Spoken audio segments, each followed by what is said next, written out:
విజయవాడ గ్రామంలో రాముడు అనే వ్యక్తి నివసించేవాడు. అతడు గొప్ప వ్యాపారిని, అయితే ఎప్పుడూ భౌతిక లాభాలు, ఆస్తులు మరియు ఇతరుల అభిప్రాయాల గురించి ఆందోళన చెందేవాడు.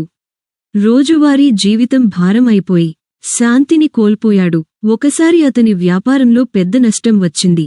దాంతో అతడు మరింత దుఃఖంతో బాధపడుతున్నాడు.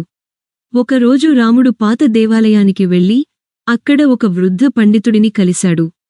ఆ పండితుడు రాముడిని చూస్తూ నవ్వుతూ అడిగాడు, ఎందుకు ఇలా బాధపడుతున్నావు, రాముడా? రాముడు తన వ్యాపారం, లాభాల గురించి వివరించాడు.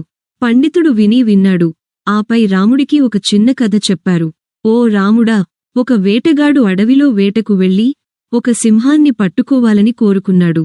కాని అడవిలో ఎక్కడ చూసినా చిన్న పక్షులు మాత్రమే కనబడ్డాయి. సింహాన్ని పట్టుకోవాలనే కాంక్షతో చిన్న పక్షులను పట్టుకోవడం మానేశాడు. చివరికి ఏది కూడా దొరకలేదు. అనేక రోజులు ఆకలితో గడపాల్సి వచ్చింది. ఆ కథ విని రాముడు ఆలోచనలో పడ్డాడు. పండితుడు చెబుతూ, రాముడా, మనం ఎప్పుడూ ఎక్కువ కోరికలు పెట్టుకుని నిండుగా జీవించలేకపోతాం. మన మనసును శాంతిగా ఉంచి సంతోషంగా జీవిస్తే జీవితం సాఫీగా ఉంటుంది అని చెప్పాడు. ఆ రోజునుంచి రాముడు తన జీవితాన్ని మార్చుకోవాలని నిర్ణయించుకున్నాడు.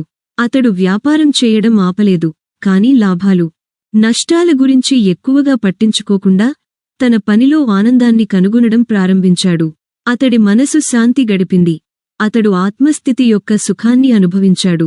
మార్మము: జీవితంలో ఎక్కువ కోరికలు పెట్టుకోకుండా మన పనిలో సంతోషం కనుగొనడం వల్ల నిజమైన శాంతి లభిస్తుంది. త్రిగుణముల ప్రభావం నుండి బయటపడుతూ మనసు ప్రశాంతిలో నిలిపి జీవించాలి.